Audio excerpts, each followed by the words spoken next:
अस्सलाम वालेकुम दोस्तों, हमजाद का पार्ट नंबर 31 शुरू हो गया है। अगर आप मेरे चैनल पे न्यू हैं तो मेरे चैनल को लाजमी सब्सक्राइब कर लें ताकि आने वाली हर वीडियो आप तक पहुंचती रहे और आप इसको देखते रहें। इतनी अदियत कि तुमने तस्वर भी नहीं किया होगा और मैं और मेरी शक्तियां भी इस दौरान मुअत्तल हो जाएंगी। ये पहली और आखिरी बार है। अगर दोबारा तुम साधु के मुकाबले से या किसी भी वजह से जान से गए तो तुम्हारी रूह किसी बदन में नहीं जा सकेगी। हमेशा रूह बनकर भटकना होगा तुम्हें 100 साल तक, जब तक मैं हूं। हमजाद ने तवील वजाहत की। ठीक है, समझ गया। अब बताओ क्या करना है, आगे किस तरह होगा? सब मैंने सवाल किया। तुम्हें एक लाश गिरानी होगी, हमजाद ने ड्रामाई अंदाजा में कहा। क्या मतलब लाश गिरानी होगी? कहीं खड़ी हुई लाश किसी को धक्का देकर जमीन पर गिरानी है? मैंने हैरत का इजहार किया। अबे गामड़, कहां से मेरे पल्ले पड़ गए हो? बंदा कत्ल करना है, ये मतलब था। हमजाद ने अपने सर पर हाथ मारकर बात मुकम्मल की। क्या पागल हो गए हो? क्या कत्ल करूंगा? मैंने हैरत और गुस्से से कहा। हाँ बिल्कुल, तुम पहले कौन से हाजी हो? जिस्म कहां से आएगा जिस पर ये सर जोड़ना है? हमजाद ने सवाल किया। अबे तो ये जिस्म जिसमें मैं हूं, इसका क्या? मैंने पूछा। ये जिस्म मुर्दा हो चुका है। तुम अपने गर्दन खुद कैसे काटोगे? और काट भी लोगे तो गर्दन कटते ही रूह जिस्म से बाहर निकल जाएगी। तुम सर जोड़ी ही नहीं सकोगे। दूसरा, जैसे ही रूह बाहर निकलेगी ये बदन सड़ जाएगा। हमजाद ने वजाहत की और मैं सोच में पड़ गया। मैं मुसलमान घराने में पैदा हुआ था। अरियाना के चक्कर में पहले इस बच्चे की खोपड़ी का अमल, फिर हमजाद का, फिर एहराम में अमलियात, अब ये कत्ल।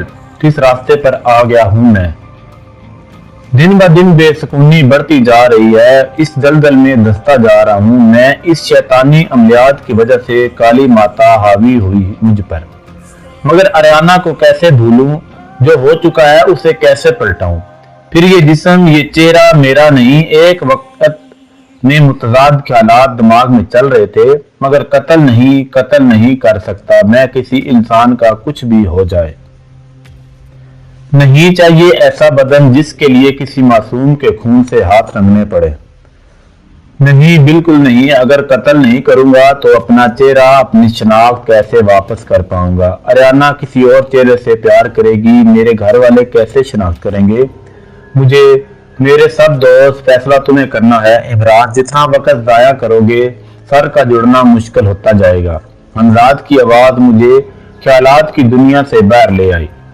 ये तो मैं शनाख्त खो दूं या अपनी सी दोहरी शख्सियत में जीऊं, अरियाना को भूल जाऊं, घर वालों और दोस्तों को भूल जाऊं, या फिर कत्ल जैसा घिनौना काम कर सकूं। मैंने दिल को टटोला। फैसला तो शायद कर चुका था, मगर किसका कत्ल करना, वो भी गर्दन काट कर सोच कर ही रोंगटे खड़े हो जाते। ठीक है हमजाद, बताओ कैसे? सब इंतजामात करो। आखिरकार मैंने फैसले पर पहुंचते हुए हमजाद के चेहरे पर मुस्कुराहट आ गई। चलो, इसने मेरा हाथ थाम लिया। चंद लम्हों में हम फिजा में बुलंद हो गए।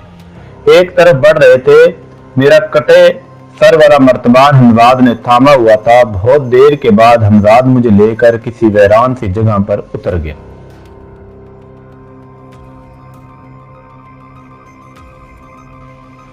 ये बाहर से एक शिकस्ता मकान नुमा रेस्ट हाउस था, मगर अंदर कमरों की हालत बेहतर थी।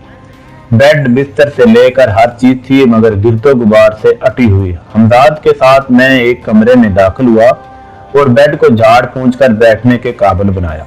हमजाद मर्तबान एक तरफ पड़ी मेज पर रख कर गायब हो गया। कुछ देर बाद वो नमूदार हुआ तो उसके हाथ में एक पत्थर था, शायद वही पत्थर माउंट एक्सफोर्ड की चट्टान का। वो भी इसने कटे सर वाले मर्तबान के पास रख दिया।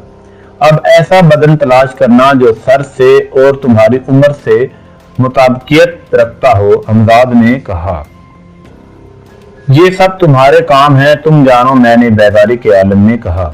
हमजाद फिर गायब हो गया। कुछ देर बाद लौटा तो उसके बाजू में एक नौजवान था जिसे लाकर जमीन पर डाल दिया। उसने जमीन पर लटाकर उसे बरहना कर दिया। नौजवान शक्ल से करख्त सूरत मगर मर्दाना वजात का मालक था। कसरती बदन, जिस्म के मसल अलग अलग, सीने पर खूबसूरत बाल, मेरी नजर उसके जिस्म के निचले हिस्से पर पड़ी तो मैं हैरत और तेजाब से चौंक सा गया। मैंने हमजाद की तरफ देखा। हमजाद के चेहरे पर मुस्कुराहट थी।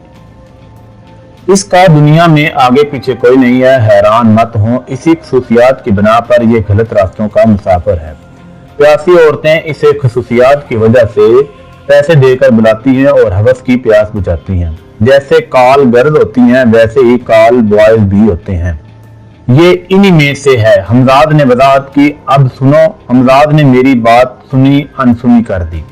फिर पत्थर पाउडर की शक्ल में पीसकर अपनी गर्दन की कटी हुई जगह पर लगाना है। तुमने ये देखो, इस जगह से तुमने इसकी गर्दन अलग करोगे।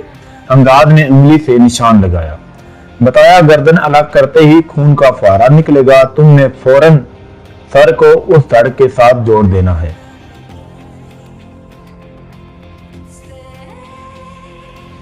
इस पत्थर में ये खासियत है कि ये जिस्म को जोड़ देगा। इसके बाद तुम मंत्र पढ़कर अपनी रूह को जिस्म से बाहर निकाल लोगे और इस जिस्म में दाखिल हो जाओगे।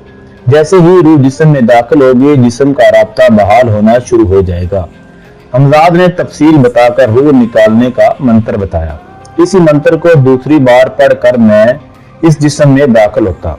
हमजाद उठा और फिर पत्थर लेकर गायब हो गया। कुछ देर बाद जब नमदार हुआ तो पत्थर पाउडर की शक्ल में एक प्याले में मौजूद था और एक बड़ा और तेजधार चमकता हुआ छुरा उसके हाथ में। दोनों चीजें उसने मेरी तरफ बढ़ा दी। मैं मर्तबान लेकर जमीन पर बैठ गया। मैंने हामी तो भर ली थी, मगर किसी का सर धड़ से छुरे से काट कर अलग करना बहुत दिल गुर्दे का काम था। मेरे दिल में खौफ की कैफियत थी। दिल की धड़कन तेज हो चुकी थी। जाने हमजाद ने क्या अमल किया था जो वो नौजवान बेहोश था। शायद मैंने दिल की गड़गड़ाहट करके मर्दबान खोला और इस ख्याल में डूबे अपने कटे हुए सर को बालों से पकड़ लिया। मेरी जिंदगी का सबसे होलनाक तजर्बा था ये। मेरा कटा हुआ सर मेरे ही हाथ में। देर मत करो, महलूल से ज्यादा देर बाहर नहीं रखना है इसे। मैंने दिल मजबूत करके प्याले में मौजूद पाउडर गर्दन पर मलना शुरू कर दिया। अच्छी तरह मलने के बाद मैंने सर को जमीन पर रखकर छुरा थाम लिया, मगर मैं इस नौजवान की गर्दन काटते हटचितराहट का शिकार था। मैंने बेचारगी से हमजाद की तरफ देखा। उसके चेहरे पर अब गुस्से के आसार थे। वक्त जाया मत करो इमरान, तुम हमेशा के लिए खो दोगे अपना चेहरा। अगले ही लम्हे मैंने वो तेज धार छुरा उसकी गर्दन पर फेर दिया। मैं जुनूनी अंदाज में छुरा चला रहा था। चंद लम्हों में गर्दन अलग हो गई और खून फुहारों की शक्ल में निकलने लगा। मैंने अपना कटा सर उठाया और इस धड़ के साथ मिलाकर छोड़ दिया।